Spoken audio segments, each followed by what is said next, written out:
looking to connect a region of over 600 million bridges between our lands.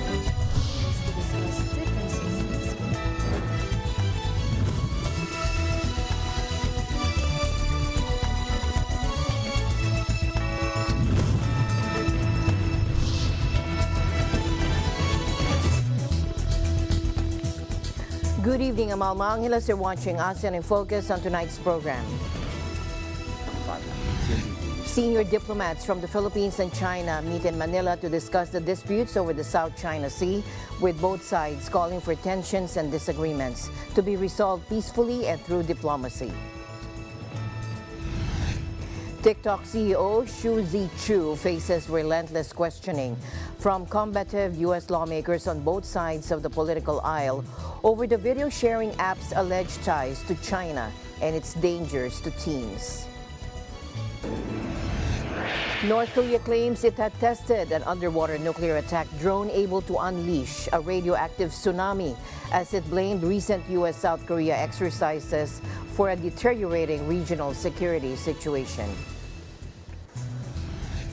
And VinFast is gearing up to expand in the U.S., where it hopes its two electric SUV vehicles can compete with legacy automakers.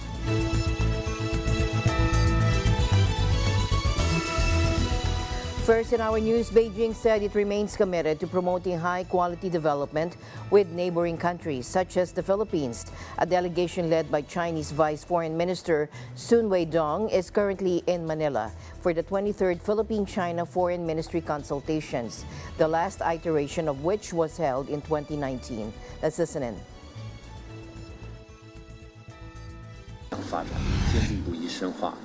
Recently, China has successfully concluded this year's two sessions. During the two sessions, we have made plans for the targets and tasks for this year's economic and social development. It is made clear at the two sessions that China will stay committed to the development philosophy that is people-centered and focus on promoting high-quality development and stay committed to deepening reform and opening up. We will promote the great rejuvenation of the Chinese nation through Chinese modernization and provide new opportunities to the world with our development. And countries in the neighborhood, including the Philippines, will be the first to benefit from such opportunities. Now, the promise comes over 2 months since President Bongbong Marcos Jr. went on a state visit to Beijing in January upon the invitation of Chinese President Xi Jinping, who recently got re-elected. Meanwhile, for her part, Foreign Affairs Undersecretary for Bilateral Relations and ASEAN Affairs, Maria Teresa Lazaro, stressed that the consultations are an important opportunity for Manila and Beijing to further discuss the two countries' relationship beyond maritime issues. Take a look. I note that we have spoken already through our communication mechanism for on maritime issues, and I appreciate the brief and candid exchange we had some weeks ago. It's been almost 4 years since the last physical foreign ministry consultations, and the Philippines attaches much importance to this mechanism, as our discussions here allow us to cover the overall relations between our two countries, and as compared to the bilateral consultation mechanism of the South China Sea, which only covers the maritime issues. If maritime issues do not constitute the whole of our relations, as President Ferdinand Marcos said on more than one occasion, we should be using the foreign ministry consultations more often. We look forward to utilizing these consultations to implement the consensus between our two leaders during the highly successful state visit last January of President Ferdinand Marcos, where we signed 14 cooperation agreements and garnered almost $23 billion in business pledges. Through these consultations, the foreign ministry consultations, we hope to translate the outcomes of the state visit into concrete and high-impact engagements that are mutually beneficial for our two peoples, our two countries and peoples. I look forward to working with you, Mr. Vice Minister, to sustain the growth in our cooperation. Thank you. I give you the floor, Mr. Vice Minister. Now, during the closed-door meeting, the Chinese delegation expressed their strong opposition to the U.S. military presence in the Philippines. That is, according to a Filipino official telling the Associated Press without elaborating. The official who attended the meeting spoke on condition of anonymity for lack of authority to discuss what transpired during the talks. Sun and Lazaro meets again today for the 7th bilateral consultation meeting on the South China Sea. Meanwhile, senior diplomats from the Philippines and China met in Manila to discuss the disputes over the South China Sea, with both sides calling for tensions and disagreements to be resolved peacefully and through diplomacy. Take a look. France and China are in agreement that maritime issues do not comprise the totality of bilateral relations between our two countries. However, maritime issues continue to remain a serious concern to the Filipino people. Additionally, both our countries' leaders agreed that maritime issues should be addressed through diplomacy and dialogue, and never through coercion and intimidation. The meeting today is an attempt to follow through on that decision. China and the Philippines are both neighbors and partners, and our two countries need to stay committed to good neighborliness, deepen mutually beneficial cooperation, enhance mutual understanding and trust. We believe that this is the only right path for us to develop the bilateral relations. In this iteration of the BCM, it is the Philippines' fervent hope that the discussions will have and would complement existing bilateral and regional dialogue platforms, contribute to preventing and properly managing incidents at the sea, building mutual trust and confidence, play a significant role in the stable and steady progress of bilateral relations, and realize a more peaceful and stable situation in the West Philippine Sea, South China Sea, which will ultimately contribute to regional peace and development. During his visit to China earlier this year, President Marcos had an in-depth communication with President Xi Jinping, and they reached important consensus. The two sides agreed that maritime issues are not the entirety of China-Philippines relations, and we should not allow specific differences to define our bilateral relations or allow certain disputes to stand in the way of overall cooperation.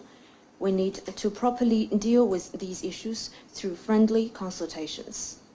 This points the direction and provides the guidance for us to deal with and solve maritime issues between the two countries. In tonight's other news, TikTok CEO Xu Zichu faced relentless questioning from combative U.S. lawmakers on both sides of the political aisle over the video-sharing app's alleged ties to China and its danger to teens. The Harvard-educated former banker failed over more than 5 grueling hours to defuse an existential threat to TikTok as the app seeks to survive a White House ultimatum that it either split from its Chinese ownership or be banned in the U.S. Take a look. Members of the committee, thank you for your time. I am Shou Chu, and I'm from Singapore. That's where I was born, as were my parents. All U.S. user data is stored by default in the Oracle Cloud infrastructure, and access to that is controlled by American personnel. Any ByteDance employees in China, including engineers, currently have access to U.S. data? Congressman, I would appreciate this. This is a complex topic. Today, all data is stored by default. No, it's not that complex. Yes or no, do they have access to user data? After Project Texas is done, the answer is no. Today, there is still some data that we need to delete. Yes, but we've heard already from the ranking. This is a tool that is ultimately within the control of the Chinese government, and to me, it screams out with national security concerns. Might sound a little funny, but you have, in fact, been one of the few people to unite this committee, members, Republicans and Democrats, to be in agreement that we are frustrated with TikTok. We're upset with TikTok. This is so attractive. TikTok poses as a Mr. Rogers neighborhood, but it acts like Big Brother. And that's got to stop. But all the countries in the world are saying it's not a private enterprise, it's part of the Chinese Communist Party. What say you, sir? Yes or no? Is it part of the Chinese Communist Party, as everybody thinks, or are you still living in some mystical world? I disagree with many So conclusions. you're living in the that mystical report. world. I yield back. Please rename your project. Texas is not the appropriate name. We stand for freedom and transparency, and we don't want your project. A lot of risks that are pointed out are hypothetical and theoretical risks. I have not seen any evidence. I'm, eagerly awaiting discussions where we can talk about evidence, and we then can address the concerns that are being raised. But the Chinese government has that data. How can you promise that that will move into the United States of America and be protected here? Congresswoman, I have seen no evidence that the Chinese government has access to that data. They have never asked us. We have not provided. Well, you know what? I find that actually preposterous.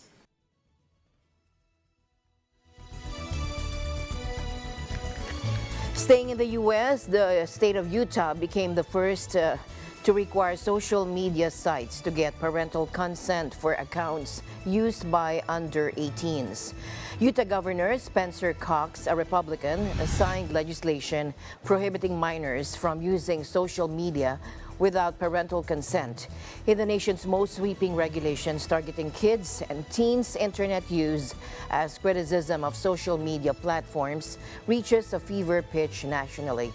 We're no longer willing to let social media companies continue to harm the mental health of our youth, tweeted Spencer Cox, governor of the western U.S. state, who signed two related bills at a ceremony on Thursday. At Thursday's ceremony in Utah, McKell also pointed to data from the Federal Centers for Disease Control and Prevention, which he said highlighted the toll social media apps can have on young minds. The bills also require social media firms to grant parents full access to their children's accounts and to create a default curfew blocking overnight access to children's accounts. President Biden last month called on U.S. lawmakers to restrict how social media companies advertise to children and collect their data. He accused big tech of conducting a for-profit experiment on the nation's youth. California has already introduced online safety laws, including strict default privacy settings for minors. Lawmakers in states such as Ohio and Connecticut are working on similar bills. Platforms, including Instagram and TikTok, have introduced more controls for parents, such as messaging limits and time caps. In other news, North Korea claimed it had tested an underwater nuclear attack drone today, able to unleash a radioactive tsunami, as it blamed recent U.S.-South Korea exercises for a deteriorating regional security situation. Pyongyang carried out drills in response this week, the official Korean news agency said, including testing of the new underwater nuclear delivery system. This nuclear underwater attack drone can be deployed at any coast and port or towed by a surface ship for operation, according to the report. The weapon's mission is to stealthily infiltrate into operational waters and make a super-scale radioactive tsunami to destroy naval striker groups and major operational ports of the enemy, it added. North Korean leader Kim Jong-un personally oversaw the tests, according to KCNA, and images released by Pyongyang's Rodong Sinmun newspaper showed a smiling Kim and what appeared to be an underwater explosion. The agency also said Pyongyang had fired strategic cruise missiles tipped with a test warhead, simulating a nuclear warhead on Wednesday. But analysts question North Korea's claims. The idea that Pyongyang has a nuclear-capable underwater drone should be met with skepticism, according to Leif Eric Easley, a professor at Awa University in Seoul. He said Pyongyang's claims about a new weapon system are not the same as a credible demonstration of capability. With commodity prices still high, the Bangko Sentral ng Pilipinas decided to continue raising interest rates in its meeting on Thursday. The Monetary Board raised the BSP's overnight reverse repurchase facility by 25 basis points to 6.25%. Let's listen in. The Monetary Board decided to raise the interest rate on the BSP's overnight repurchase facility by 25 basis points. 6.25%, effective tomorrow, 24 March 2023. The Monetary Board's decision was based on the assessment that the sum of new information and the effects of previous monetary actions, since the previous monetary being warranted a continuation of monetary tightening to anchor inflationary expectations. With core inflation rising in February despite a modest decline in headline inflation, further monetary policy action was deemed necessary to address broadening price impulses emanating from robust domestic demand and lingering supply-side constraints. Given these considerations, the board decided that follow-through monetary action would help ease persistent price pressures from here and abroad, as well as further realign inflation expectations with the target band over the policy horizon. Further policy tightening will also preserve the buffer against external spillovers and heightened uncertainty and volatility emanating from financial sector distress in advanced economies. Now, during the briefing, BSP Governor Felipe Medalla said while the U.S. Fed Reserve also decided to raise interest rates by 25 basis points on Wednesday, this did not factor in the decision of the Monetary Board. We actually made the decision.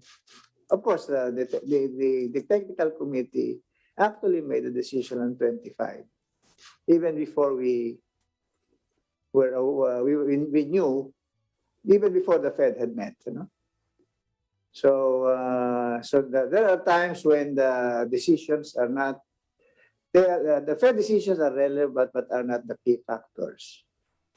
Again, in this particular case, the Fed decisions may be relevant, but if we have a very bad turnout of inflation this month, then even if the Fed pauses, we may not. In other words, to some extent, our policy actions are influenced by what happens in the U.S., what the Fed does, but to an even greater extent, it really depends on what happens to our assessment of the inflation picture in the Philippines.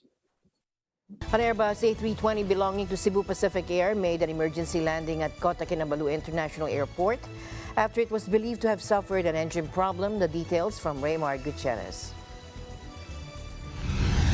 Today, we will give you an exclusive insider from the passengers of Flight 5J547, a Cebu Pacific plane that was forced to make an emergency landing at Kota Kinabalu International Airport last March 22, 2023. We are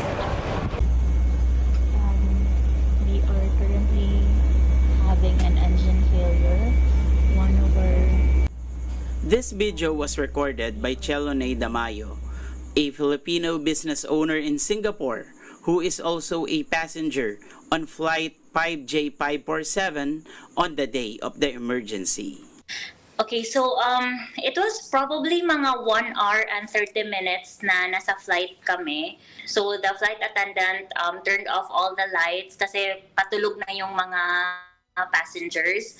And then from my point of view, I just heard an explosion and then followed by another one. So there was 2 explosions.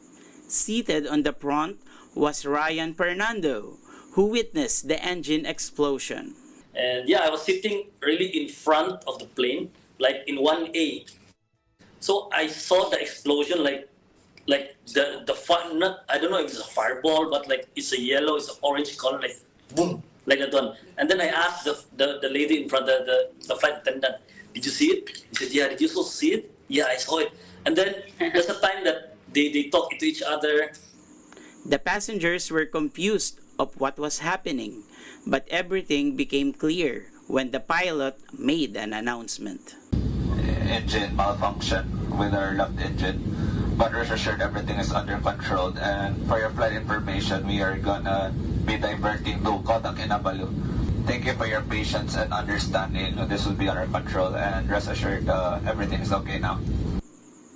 Everyone was scared for what is happening during the flight. And adding fear to everyone was the weird noise Lane captured on the cabin. All the aircraft, please remain seated, fasten your seatbelts, and let's wait for further announcement by our flight. Thank you very much.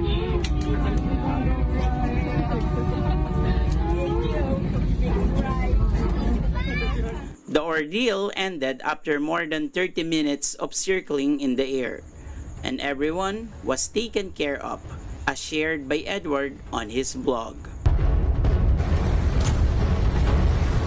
So far, the treatment was okay. After we alight the plane until the airport, although there was no update right away, but they're quite consistent when it comes to like where are we going. Yeah. They offered us hotel. And they food, asked free food, yeah. breakfast, lunch, and dinner. We're still waiting. Everyone was thankful for how the crew handled the flight, but they need to face a few bumps along the way as they are still miles away from Singapore. Until now, they haven't advised us for anything during the flight. So what we did, because we don't want to wait for so long, we really need to go back to Singapore because we're working.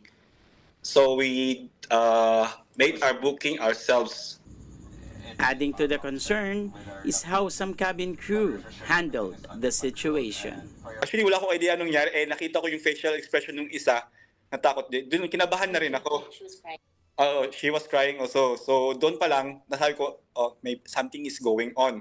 Siguro dapat sana yung flight crew huwag magpanic kasi makaka-apekto din yun sa mga passenger like me.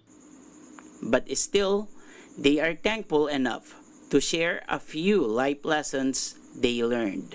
Siguro if there's one thing that I learned, yung parang ma-embody mo talaga yung life is short. Kasi yung moment talaga na we first heard the explosion up until we landed, parang I have a lot of questions in my mind.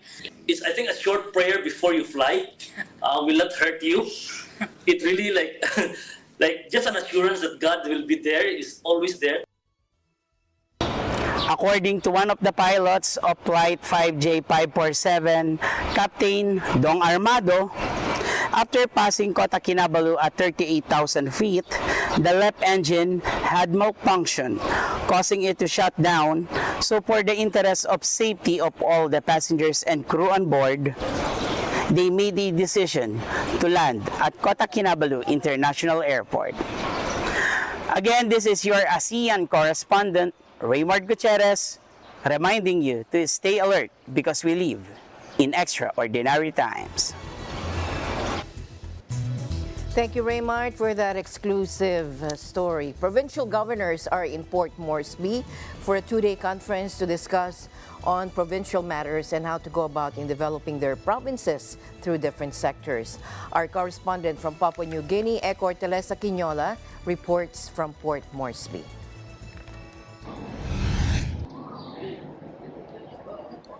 17 out of 20 governors in Papua New Guinea attended the first ever Governors Consultative Meeting. The event is co-hosted by Port Moresby's Honorable Governor Poes Parkop and Hela Province Governor Philip Undialu. One of the resolutions is the transfer of administrative and financial powers to the provincial government. The provincial leaders also tackle issues about the decentralization of political powers to the provinces. The two-day governors' meet concludes with the presence of Prime Minister Honorable James Marape. He commends all governors for gathering together in a bipartisan approach. He asks help in tailoring a system that is complementary to national government as far as delivering services and ensuring the citizens of Papua New Guinea's welfare. All leaders on the table, you see, it's a bipartisan approach. The Governors Forum has members in the opposition side as well as government side. But when it comes to common good for our people, we come together and make resolutions that is befitting of our people. All in leading up to our life as a nation beyond 50 years of independence by this September 16. We hope to total clarity on what our roles, responsibilities, functions, and functions of provincial government, national government, districts, and agencies In that clarity, we hope to be expeditious and efficient in the way we do business in service to our people.